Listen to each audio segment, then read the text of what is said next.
2, 1. Emily Menn. These are the fun podcasts for me because I don't know what we're going to talk about because you do a lot of things and have done a lot of things. I do a lot of things. Let's start with the lawyering. How did that get going? And then circle back to, you mentioned you were from the Midwest. Yes. I need to know all of that. So the lawyering is what brought me to Troy. I went to law school at Marquette University in Milwaukee. I'm originally from Wisconsin. So that'll show in my vowels.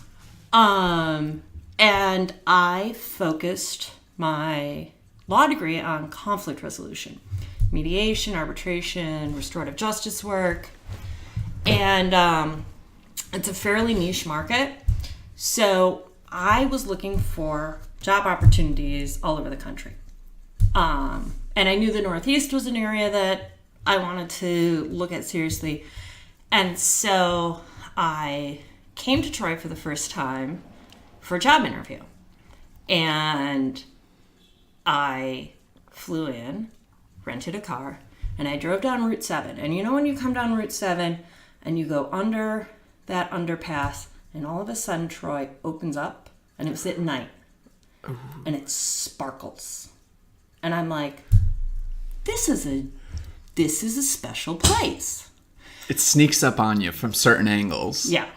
And just on a whim, when I flew out for that job interview, and this is 2007, I stayed at Old Judge Mansion, the bed and breakfast that Tina Erzin has in North Central. And I'm so glad I did, because I landed the job. It was a nonprofit that worked with the courts, running community dispute resolution centers. And it was a job doing training and professional development for mediators and conflict resolution professionals.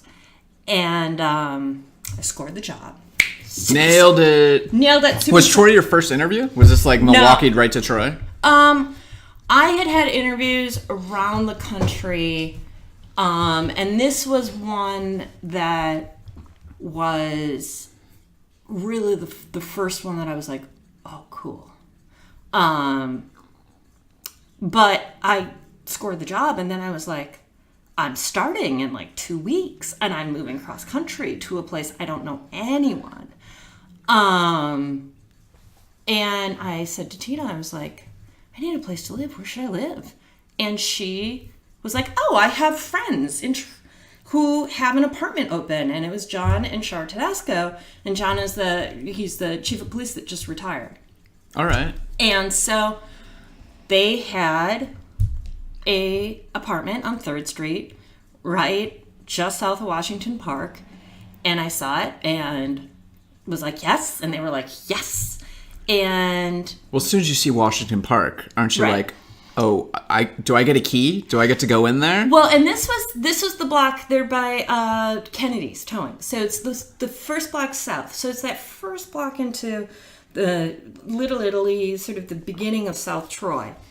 And what it meant is that I was able to walk to work from 3rd Street I worked on Monument Square, and I walked to work every single day. It's cheating. It's great. And so I saw the architecture of Troy, and this is 2007, 2008, and Shars was, at the time, a real estate agent. And so while I'm doing the conflict resolution work with the nonprofit, and which was wonderful work, I also was realizing that I'm not wired to work for someone else. And to work in a nonprofit environment is to be willing to be more patient, and you have to go through committees, you have to go through to get a decision. And I was champing at the bit. I was like, super bureaucratic and nonprofits. It's a different pacing. I mean, like, the academic world is a different set of pacing. A corporate setting is a different set. It's a different pacing. In the entrepreneurial world, or when you're running your own business, it's a different pacing, and it's and a different who gets to be in control and make the ultimate call. My personality was, that's what I wanted to be doing, and I was enjoying the content of the work, and I was frustrated with the structure of working in a nonprofit. And so I'm walking to work for about, it's like a year, full season. Walking through Sage, walking down First, walking down Second, walking down Third. And looking at these buildings and walking through campuses and being like, why aren't people buying this? Why are people hating on Troy? Like, do they not actually see what's here? And then my student loans came due. And downside of private law school is that there are a lot of student loans. I think I'll have them paid off at the current rate by the time I'm about 70. And I was like, I'm starving to death. And I sort of had a little mental breakdown. On a walk? I was visiting my family in the Midwest, and I sort of had a breakdown. And I was like, I don't know how I'm gonna survive on a nonprofit salary, and at the same time, I had been like, Troy's amazing, Troy, this buildings. And my undergrad focused on historic preservation. And so before I started law school, I'd worked for preservation architecture worked for the Wisconsin Historical Society. And so I kind of had been, without really knowing it, pitching to my parents. My family has had some rental property in the Midwest. They have a ranch. And so we always sort of grew up picking up rent from various tenants there. And they were contemplating expanding that in Wisconsin. And they're like, well, how about we form an LLC and you do all the management and the renovation work, and we'll do we'll do the funding. Did they pitch this to you, or were you pitching to them? We were pitching to each other. And it was like, it's sort of I'm at the tail end of Gen X, beginning of Millennials. And so that student loan debt thing. It's gross. It's gross. I didn't really expect to be able to buy.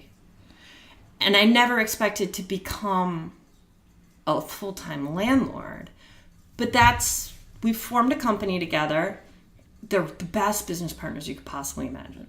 Your parents, your family. They're great. Oh, that's so awesome to hear. It's wonderful because my father and I are wired very similarly. We bounce ideas off each other.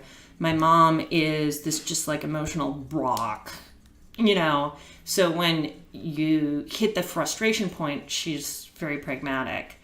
And wow, people can't even get along at Easter or Thanksgiving, and you're saying your parents are the best business partners. That's incredible. You realize how rare that is, right? It's also works super well that they are 1,000 miles away, and so we get to choose when we see each other and talk. And when you're frustrated about something and having that conversation with your business partners would be not productive, you just don't answer the phone or you just don't call them. And so it's been, and actually now my brothers have rental property with my parents as well. They have their own business, and my sister and her husband run the beef ranch and agritourism business that they have. So what was that? Agritourism. Okay. They do rotational grazing with their cattle. And so people will bring their horses and pay for a weekend and help move the cattle. Basically, people pay them to help. Is this Wisconsin? Yeah, to do work. So my family has become very entrepreneurial. It's really interesting. And so it's nice to be able to talk to each other about the pros and the cons, the frustrations, the joys of running your own business, and the cycles, because there's a learning cycle. I am now 10 years into running my own business, and my brothers are my one brother's at the 7-year mark, and my sister and brother-in-law are at the 5. Did you inspire the family to do this? You're like, hey guys, we're gonna do this. We seem to work well with each other. We have same visions. if by inspire you mean like sort of was like a drug dealer where you're like, have a taste. Hey, look at what I got Just over try here. this. Hey, And, check like, out this building. It's not that like and be like, well, it's not that hard except when it's really hard. And it's been I think that the inclination for all of them was there. And it's been easier for us to do it because we can turn to each other and be like, I'm maxed out, I want to quit. And, you talk each other off the cliff. And you're like, no, this is like normal. This is part of the cycle of running your own business. Sometimes you love it. You don't sleep through the night. Like, that just doesn't happen. You don't pay yourself enough. Like, the number of little whispered conversations I've had with other business owners, like, when did you start paying yourself? Be like, oh, I'm not yet. Or like...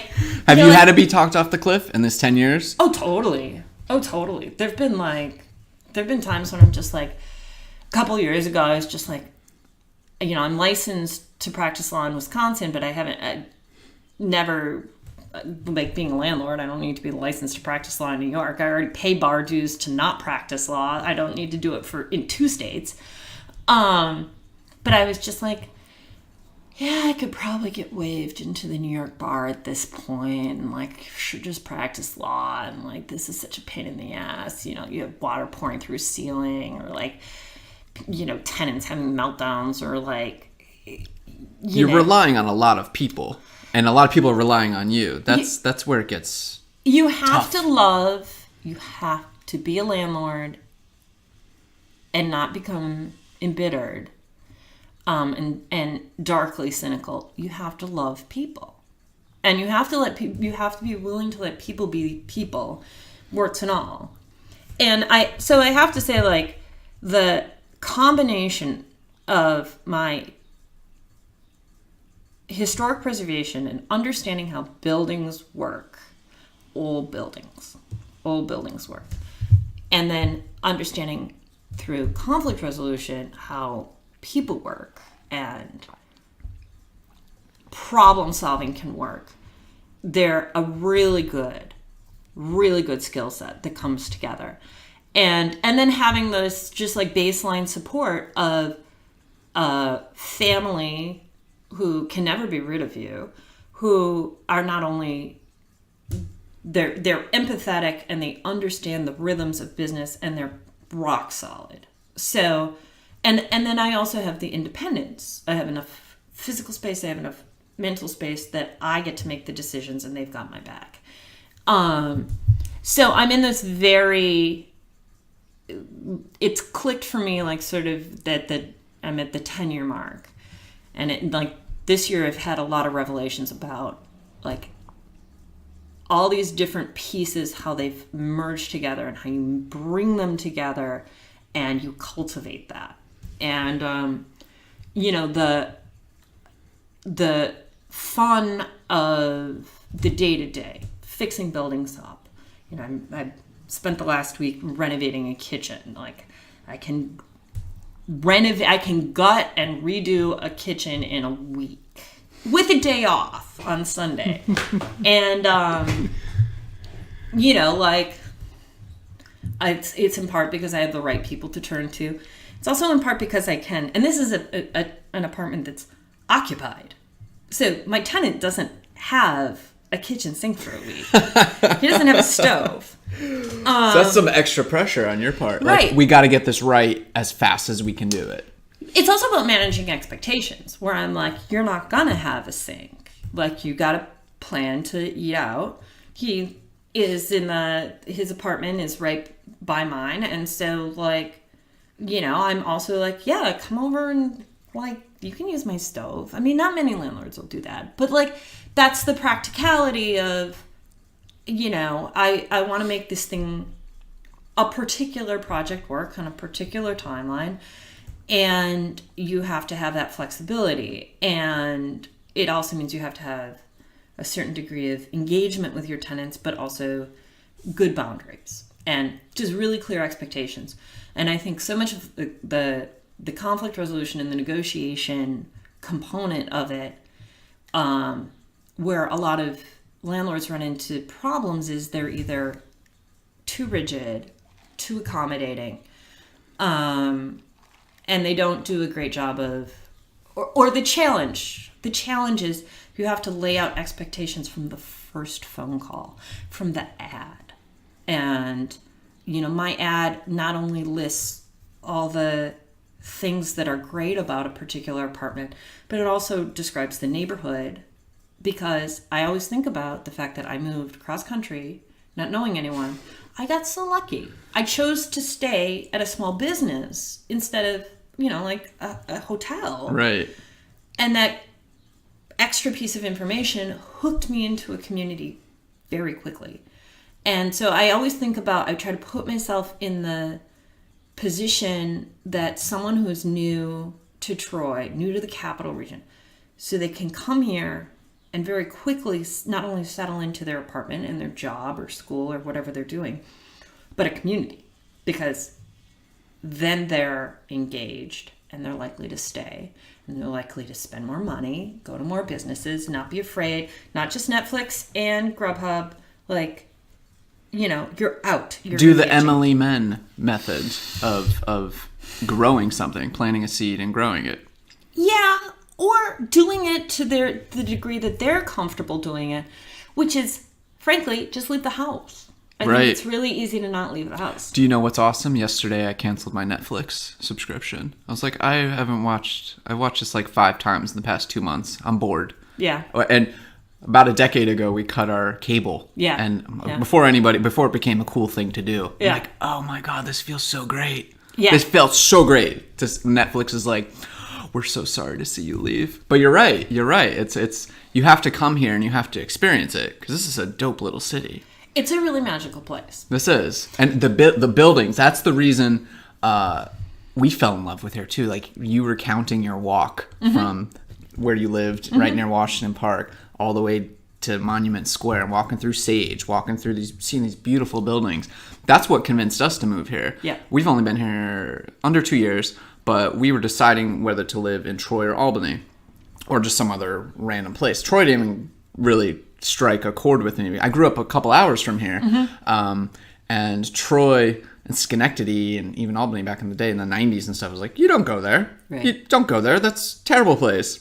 And when I was like, when we were looking around here, I was like, there's no way we're going to live in Troy. That's just not, I've never been there, but I know about it. And then we come here, and I'm like, wait, what? Right. This place is incredible. It just needs like some shining up. Like, it has a lot of this great the buildings are such an asset. These little parks are such an asset. The waterfront is such an asset. And then you start to meet people. And you're like, oh, these people are assets too. It's like so exciting. Troy is this. It's a city of eccentrics and nerds. It's kind of the city of, like, it's the island of misfit toys. You really can just be yourself here. It's really, and the ability to look at a place abstractly and not take it at the surface literal. There's, to some degrees, there's a certain degree like problem analysis there, where you're like, you have to step back and you see it in context. And so when people were like, when I moved to Troy, and they're like, oh, Troy is so rough, I was like, bruh, I moved here from Milwaukee. I'm like, compared to Clifton Park and Saratoga, where, like, in Clifton Park, you just don't interact with other human beings. Oh, and Saratoga, the suburbs are terrible. I mean, and Saratoga is Saratoga. It's, I'm like, it's not reality for most people. Saratoga is a dreamland. It's a tourist town, and it has been since its inception. But, it's like, if you come, I see this with tenants who move up from the city, and they're just like, what do you mean street noise? Oh, someone's like talking loud or has their stereo, like, what? Right. But I understand, if you've grown up in a place and you've seen it transition and evolve and go through some serious ups and downs, And, for baby boomers, I think especially, like, they have a very idealized view of what Troy was because they were kids in the 50s and 60s. And, like, you're completely unaware of there's sparkles and, like, rainbows around your childhood to some degree. And so, of course, like, the emotional crash of watching your city rise and fall, and then rise, but in a way that's different than how you might imagine it should be. Because for most that generation, it was cities that's where the factories were. Right. That's where you went to work, and then that's where all the pollution and crap was as well. But it was vibrant. There was a lot going on. You could get everything you wanted in the city. Right. And then it got gutted, and then no more factories. And the suburbs were the new sexy things to go to. And I've never lived in the suburbs. I grew up in a small town in southwestern rural Wisconsin, and I see huge parallels between where my hometown of Viroqua, Wisconsin, and Troy. And Viroqua was a city that the downtown was dying when I was, I'm 49, or, oh my God, I'm 39. Whoa, dude!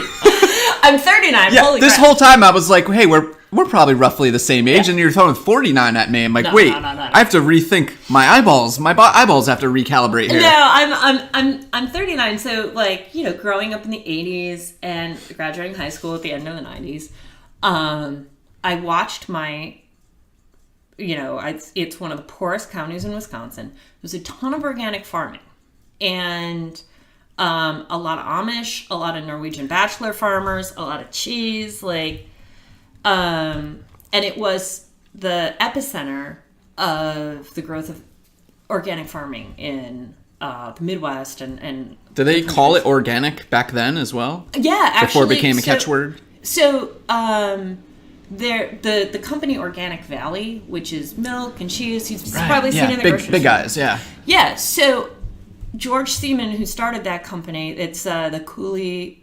it's actually a organic producers co-op. I remember as a little kid going and, I don't know, hanging out with them, and they were living in a cabin in the woods with, like, no running water and had dammed up a stream, and, like, that's where they were bathing, and I was like, this is awesome! And they were, like, true freaking hippies back to the land, and that grew. And it grew and it grew and it grew, and they're, like, now one of the largest employers in that region, and their corporate headquarters are in a town that is 500 people.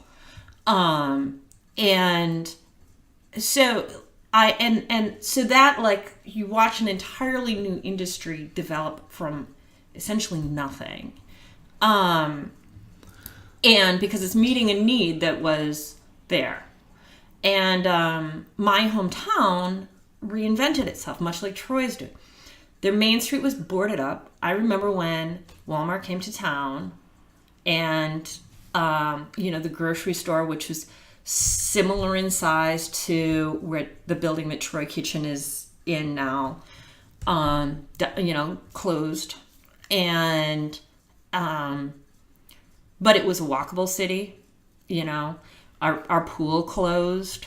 It was a WPA 1930s swimming pool, and the cost of renovating, like bringing it up to speed and staffing it, was not sustainable, and that closed. And you adapt and you adapt and you adapt. The movie theater closed. All these things, closing. And was it just like a domino effect? Like year after year, you start to see...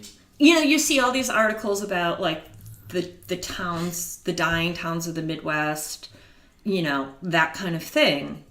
I have to digress for a second here, because this is screaming loud at me, and I have to say it.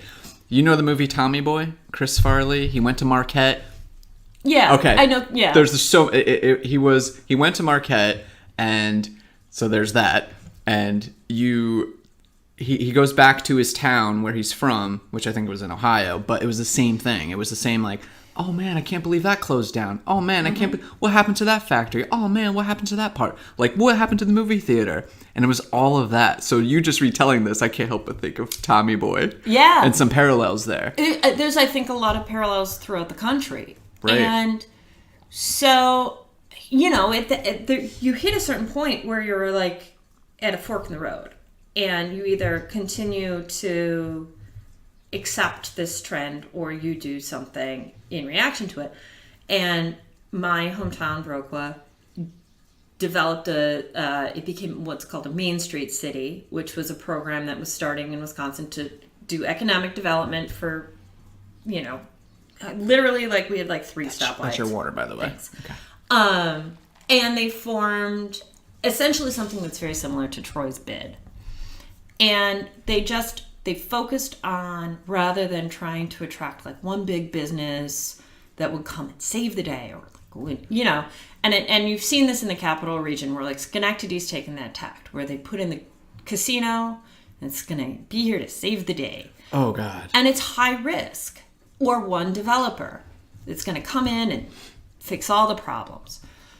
It's high risk. And even in the period of time that I've been in Troy, I've seen this with, you know, particular large developers come in, take on more, and collapse. And I think one of the best things that Troy has done is they've diversified, and not only having more that like a good number of larger developers and supporting those projects, but also the smaller scale businesses, retail, restaurants.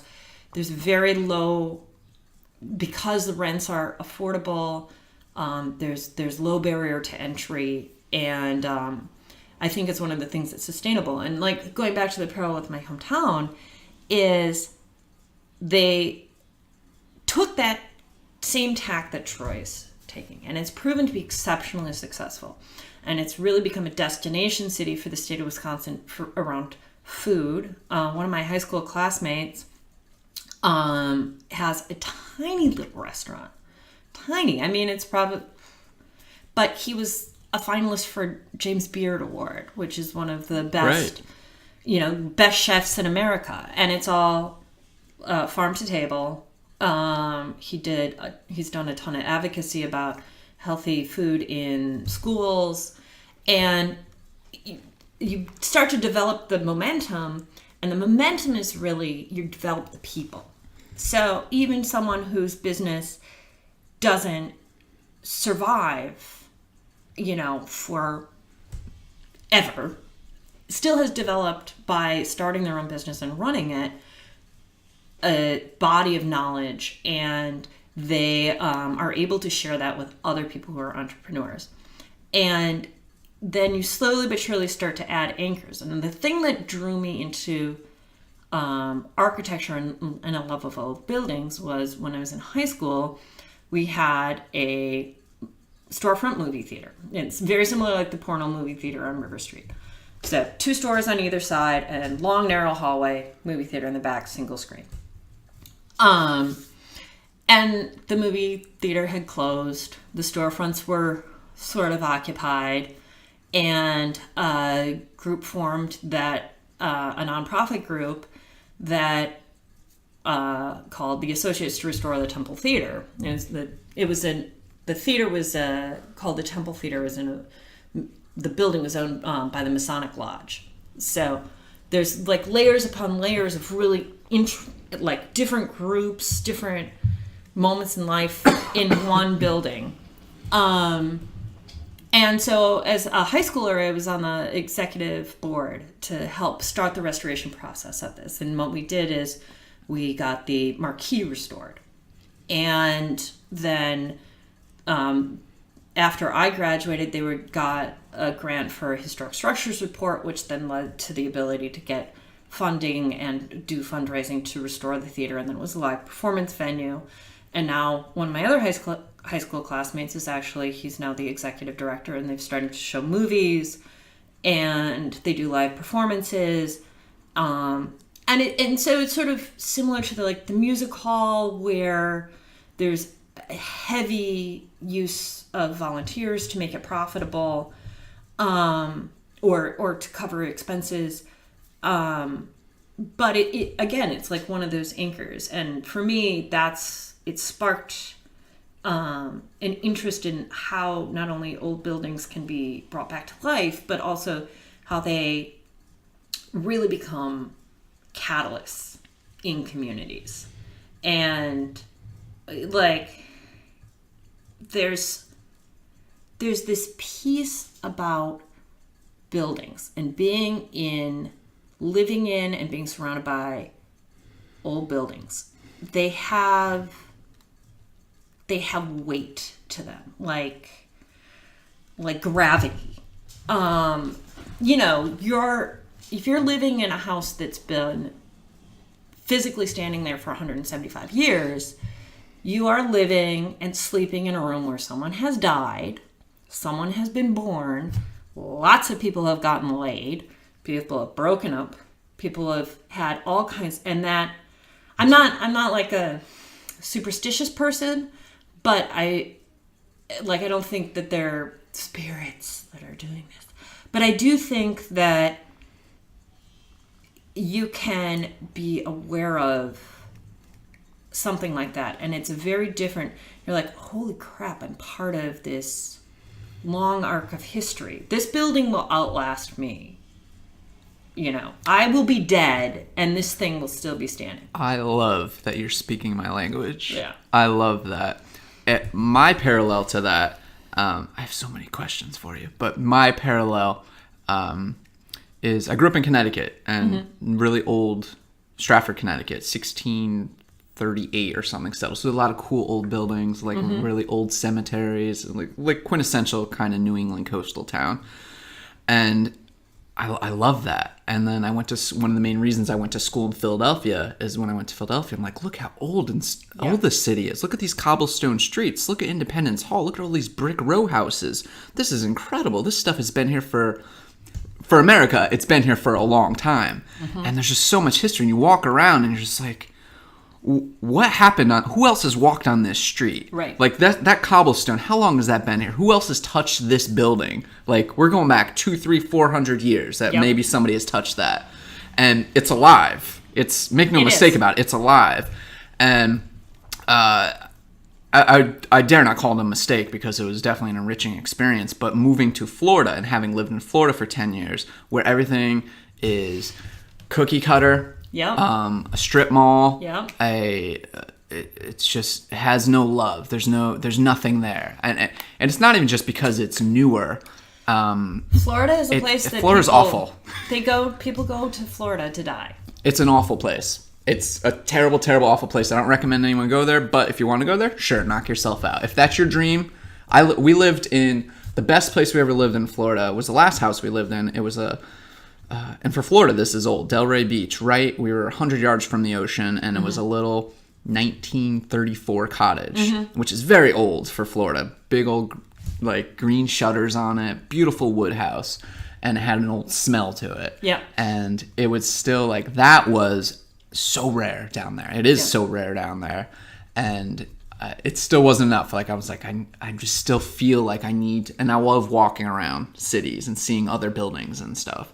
So where we live now, it was built in 1860. And every time I walk through there, I'm like, who else has walked down here? What else is here? Is that a carriage house back there? Like, what is all of this? Who put this brick here? Speaking of, you're a fun person to ask this about, because in the past couple months, I've become a little bit of a brick collector. Yeah. I'm up to 8 now, like 8 branded bricks. Yeah. 8 different branded bricks. And I just can't get enough of them. And what I feel is every time I see one, discover one, it's someone touched that. Like, all of these bricks, most of them are, the most recent one I have is probably like 1952. Yeah. Like, that when that company stopped making bricks. And that's a slippery slope, because from bricks, you can get sucked into the process of making bricks.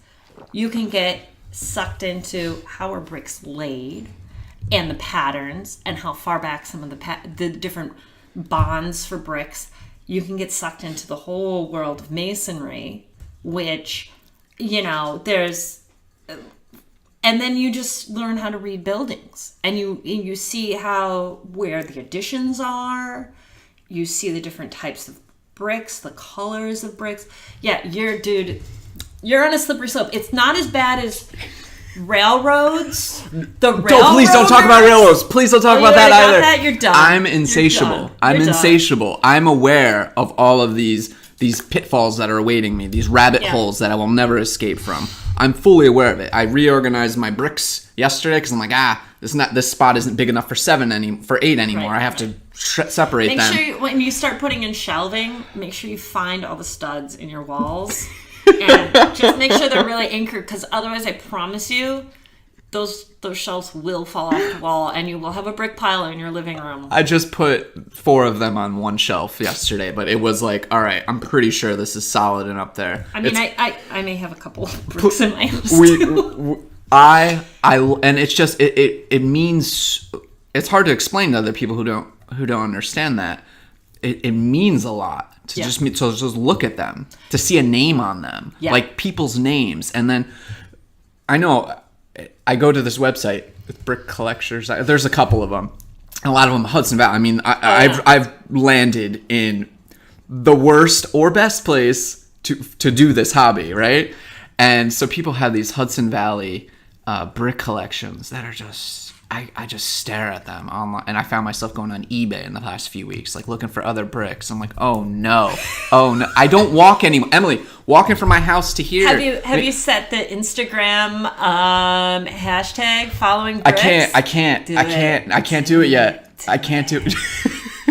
Do it. I have so many things. Like, you can do quote unquote research on Pinterest too. I do that a lot. I do that. I'm researching. I'm coming up with design ideas. I mean, I'm talking to everyone about bricks. Everyone, and I'm like, okay, just wait, because it's gonna get worse. Because then you're gonna start seeing the metal anchors that hold the bricks to the beams and the different patterns. There's the stars, there's the flat brackets. Yes. My house has both. The stars are newer than the flat brackets. Oh god, I love the stars. Just wait until you start talking to firefighters, because they're super nerds about, like, because they like to look at the bricks and then figure out how the building is gonna fail. Oh no! In a fire. Oh no! You're giving me more information. Yeah. Oh no! You're giving me more people to talk to. This is a problem. My cousin's husband is a firefighter down in Virginia, and we were in Milwaukee for a wedding, and he was drug along with us as we were going shopping, and we were there's a part of Milwaukee, like right down by the river, that is all warehouses that have been converted into apartments and cute shopping areas. And a lot of the buildings they've opened up, like knocked down a wall and put in a beam. And my cousin and I were like, she and I were shopping, and he's sitting there on this couch, like taking pictures of, the beam. And I'm like, what are you doing? And he's like, oh, I'm looking at where the building's going to fail in a fire. Because they took out the wood beam, there, and they put up a steel girder, and the steel will fail before the wood fails, and that's where it'll collapse. And I'm just like, that's so awesome. I could listen to that. Yeah, I'd be like, keep going. Tell me more. Tell me more. Wow. Yeah, that's... We need to stop talking about bricks right now, because I won't stop. And all this other stuff. There's wood. This table, handmade from Troy, local wood. Danny down here, weathered wood. He's made me these 2 tables. I will cherish these forever. Like a dude that I knew made these things. And, like, that's incredible to me. And you can see, like, sometimes you can see the light bulb go on for people when they realize all of a sudden what they're surrounded with. And sometimes they have no clue. I mean, like, literally, I have almost done a flying tackle seeing people doing demo in a building, and they're taking out, like, fireplaces, or, like, the tile around fireplaces, or tin ceiling. And I'm like, do you realize that Victorian tile that's the plain stuff that's around a fireplace sells on eBay for $30 a square foot? And you threw it in the dumpster? Or a cast iron tub, and you throw it in the dumpster? And I'm just like, sometimes I'm just like, call me. I will put cash money in your hand. Call me. That stuff gets you excited, right? Like, it's exciting is that what how you seem, I know you are a very self-aware person. I picked that up immediately. When did you realize this in yourself? In high school? Like when you said hey, look at that marquee. It's worse. Look at that marquee. Let's make that marquee dope. That old marquee at this movie theater. Once we get that nailed, then we'll take care of the rest. So I wish I could say it was just a high school that I knew I had the old building problem. So I grew up in a house that was built in 1905, craftsman style house. So like I grew up surrounded by old house. But the moment that I knew that I liked buildings, not more than people, but like sometimes it's neck and neck. There's an emotional connection to a building, just like a person. I had to have been like maybe 8 or 9, and I was watching a very old movie from the 30s at my grandmother's, San Francisco, with I think it's Nelson Eddy and Jeanette MacDonald, which is about the 1906 San Francisco earthquake. And my great-grandfather actually lived through that earthquake as a child. And in this movie, which is a musical, which all black and white, terrible plot. I think I have the LP of San Francisco somewhere. Maybe. And it, the way they contained the earthquake that hit San Francisco was one thing. But really what did it was the fire. Because the gas lines broke, everything caught on fire. San Francisco was all wood, burning everything down. And in this movie, they have to make a fire break. So they blow up buildings to make a fire break so that the fire stops spreading. And one of the buildings they blow up is this beautiful mansion. And I, as a kid, am crying because they're blowing up the beautiful house. Do I care about the people that are being crushed by buildings? No. Do I care about the fire? Like the romantic, terrible storyline that's going on because it's a 30s musical? No. And like that moment still sticks with me. I'm like, because you know that it can never be recreated. That building is gone, gone, gone. The history that's been encapsulated in there is gone, gone, gone. And like if you live in a building, a new construction building, there's no past people that have ever lived there, and there's not that chain of memory. Like my house, which is over on First Street, was the rabbi's house. My neighborhood used to be a very Jewish neighborhood. And a good chunk of it was torn down. But my house is a double lot, and it was the rabbi's house. And so I've literally been like working outside, and I've had people pull up. I had this family pull up, and they were like taking pictures, and I was like, oh, I haven't done the restoration work in the outside. Like I got trim held on with rope and it's looking crazy. And they're like, oh no, we lived here in the like 50s and 60s. Like the mom and grandma, and then like obviously kids starting college. And I was like, come on in. Well, they had lived in my apartment. And my bathroom is not Victorian at all. My bathroom is like the 1950s. Everything's baby blue. Tub, toilet, floor, walls, sink, all of it. And they're like, oh my gosh, we redid this. Like we couldn't finish the bathroom because the Korean War was on, and we couldn't get the tile at the time. And, they were so excited to see the house again, that all those memories were still there, and I got to sort of lightly touch them and get these little stories.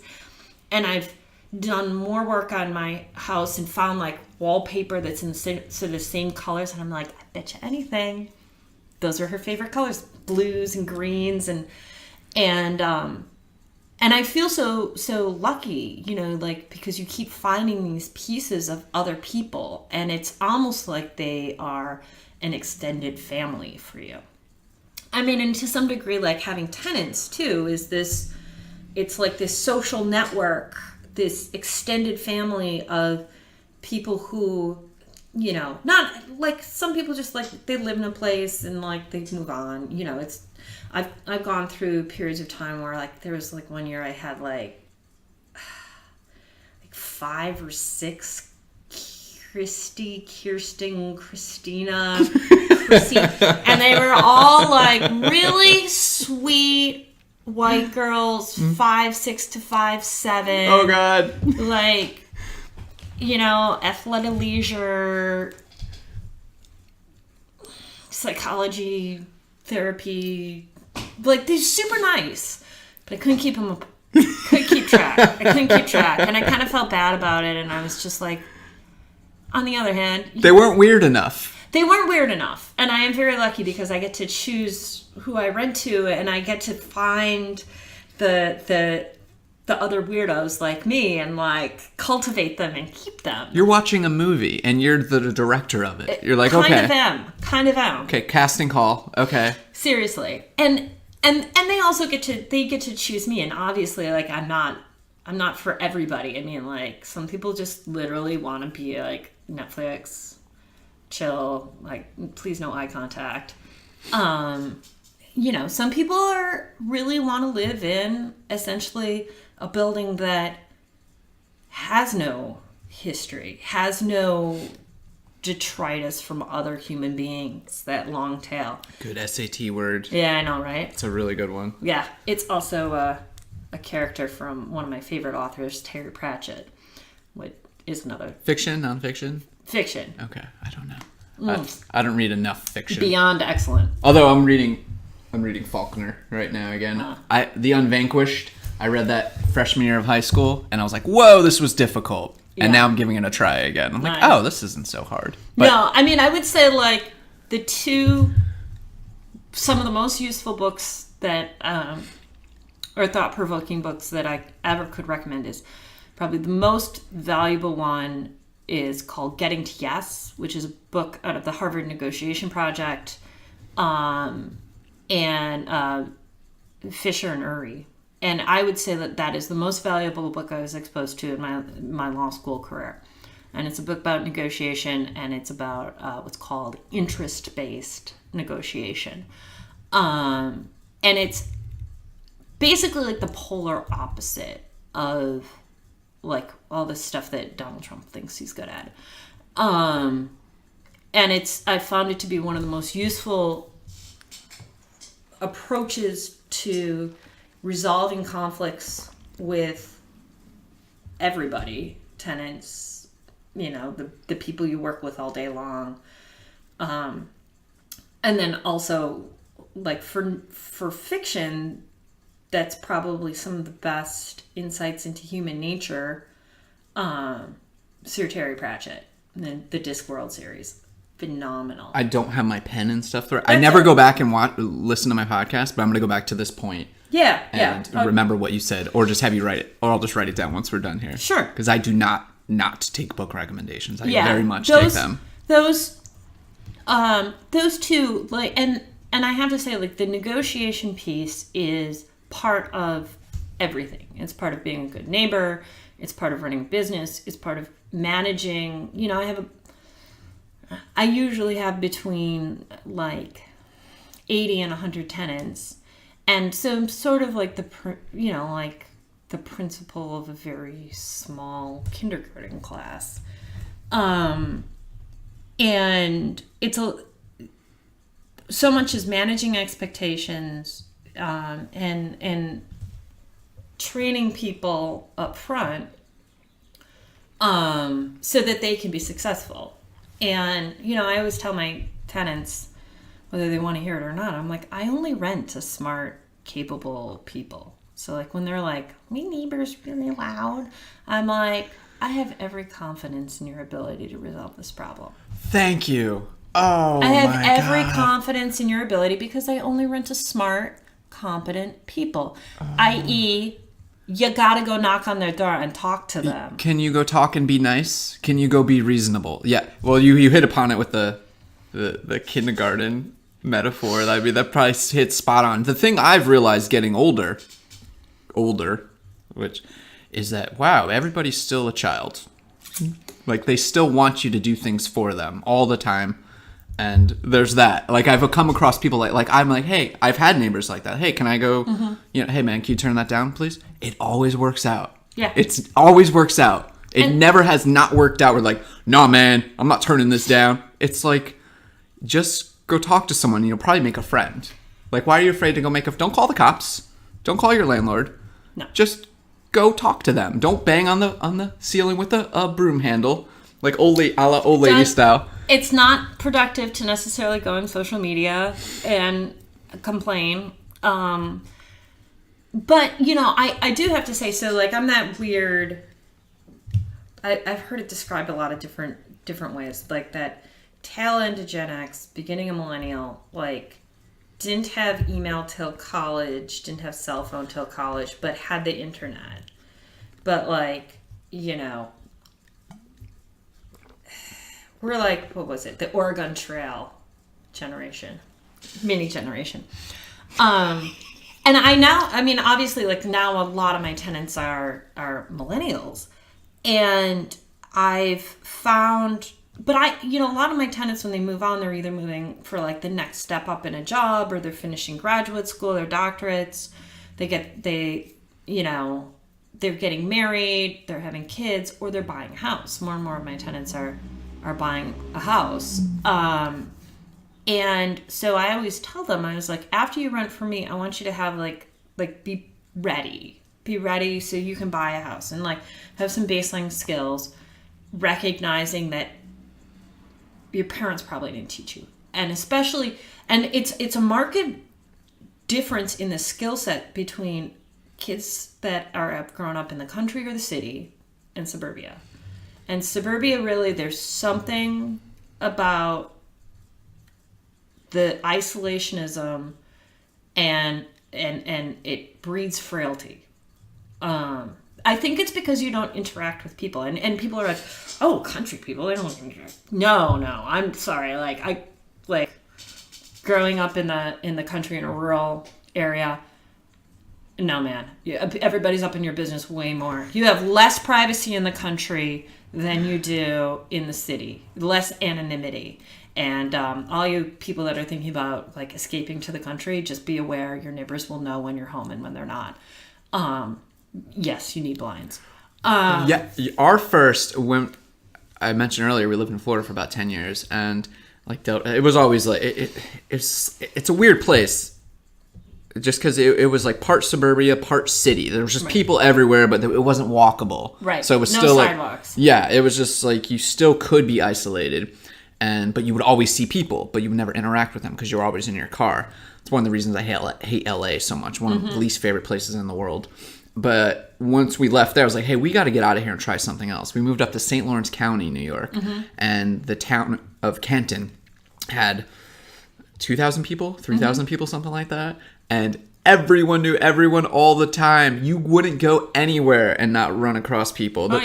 Several times, like, I would run into my doctor at the grocery store, and he would be engaged in a conversation with a patient, asking him, like, hey, so I got this going on now and something. And I'm like, I talked to my doctor. I'm like, hey, I see this happening to you all the time. He's like, yeah, it's just part of the deal of living in a small town. Oh, yeah. And I'm like, it's very endearing. Like, you establish really good relationships in those kind of farming communities. Like, it's kind of like we're all in this together, so let's act like we are. Troy is a small town in a city.